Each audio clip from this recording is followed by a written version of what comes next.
Hey again, so welcome back to the next stage of our setup. Before we actually focus on the settings area, which is going to be the next major area that we'll concentrate on, the settings, really the admin settings of the store. Let's just quickly have a look at what you have here in the tabs on the left, because I'm pretty sure you're going to want to have a little look, but I would urge you not to get bogged down in too much detail at this stage, because really there isn't a lot to look at, because obviously we've not started selling any products yet, but it is just worth having a quick look at what we have here. So it's all very easy to manage from this one dashboard, and this is the joy of Shopify, that it just makes it all very easy. So now I have selected a plan already, but manage your orders. So this is basically where all your orders will be, when they start coming in. And the abandoned checkout feature is fantastic, because obviously we know from our own shopping experiences that we may well put things in the basket, then have a think about it, go back later and have a look, and so on. So the abandoned checkout setup is very, very important. It's very valuable, and of course, when customers don't complete the checkout process, they'll get reminders about that their cart's going to expire, and then they've got things left in their cart. So that'll be something we'll look at a little bit later, but obviously not focus on just now. Here's where you'll have all your product details. Transfers actually isn't relevant because we are not doing inventory transfers, because we're drop shipping. So we'll be focusing mostly on the products and the collections, where you set up, obviously for me, my kitchen stuff. It'd be kind of like utensils and appliances and things like that. So obviously there's nothing there to see at the moment. It's a great collection, but we will be doing that a little bit later down the line. Gift cards actually isn't relevant, because as it says here, I plan to support gift cards. I do have gift cards on my store, Mercury Girl, because it's very, very important for me. I use those as incentives when people spend over a certain amount. And then obviously around times like Christmas time and so on, when I know that maybe my shipping times are going to be too long for people to actually order in time for Christmas. So I encourage them to get a gift card, sometimes with a little discount. And then it's obviously a great last minute present. So, but in the basic $29 a month Shopify plan, you don't get gift card options included.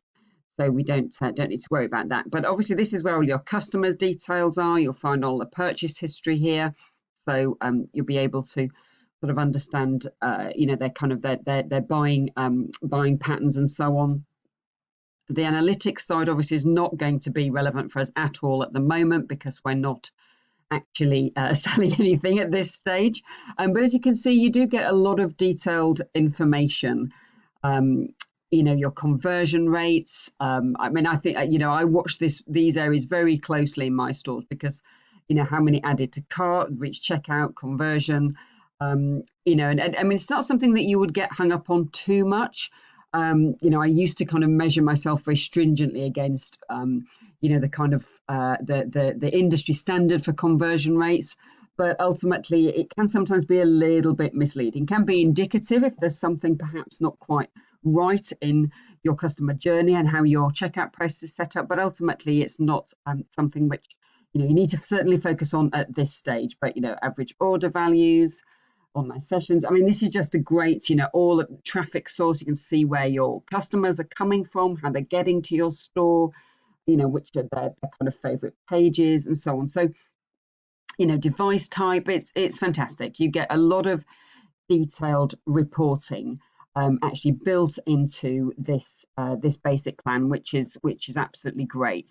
You do have sort of lots of sales reports and so on, and your profit margin. I mean, this is all very, very valuable stuff when you start making sales. I obviously particularly look at the live view, so you can see how many visitors you've got right now, and you'll get little where I am. This is where the store's location is, and then you can see where they are. It'll actually tell you where your customers are at any one time. So it's all very exciting stuff. Then obviously the marketing apps that you can add, and the way that you can obviously track your campaigns and so on. So this is just obviously a way to increase your sales with the marketing app, but you don't have to obviously worry about that at the moment. But that just gives you an overview there. Discount codes is also great. I create discount codes for certain sort of customers, for example, to get sort of loyalty, rewarding, and so on. You can create automatic discount codes, based around certain times of year, etc. Or you can give a unique discount code. I've had, a couple of occasions where an order has taken a bit longer to get to the customer, maybe because it's been held up at customs or something. And then just as a goodwill gesture, I've given them a unique discount code. And you can also, with the settings, with discount codes, you can actually, and we will look at this later, so you don't need to delve into it right now, but you can actually determine how many times they can use it.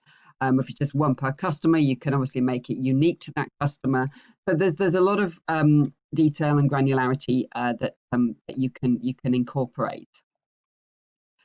The apps section there's the Shopify App Store, and that's obviously something which we'll explore later. The most important one that we're going to be setting up in a later section is below the Dropshipping app, and that's what connects Shopify to the marketplace, AliExpress, which is where we're going to source our products from. So this is the critical one, where our business is all kind of hinging on our Dropshipping app here. I do have some and as it says there, yes, actually, there's a free plan available. I have a pay plan because of the amount of products I have imported into my store. But for your purposes, you will not need anything more than the free plan for quite a good length of time, simply because of the amount of products you'll be importing to start with. I do have review apps as well on one particular one, which is great because you can import the reviews of the products that you are showcasing on your store. And there are ways of setting that up so that your potential customers don't actually see where those are reviews that have come from the marketplace, from the suppliers and AliExpress.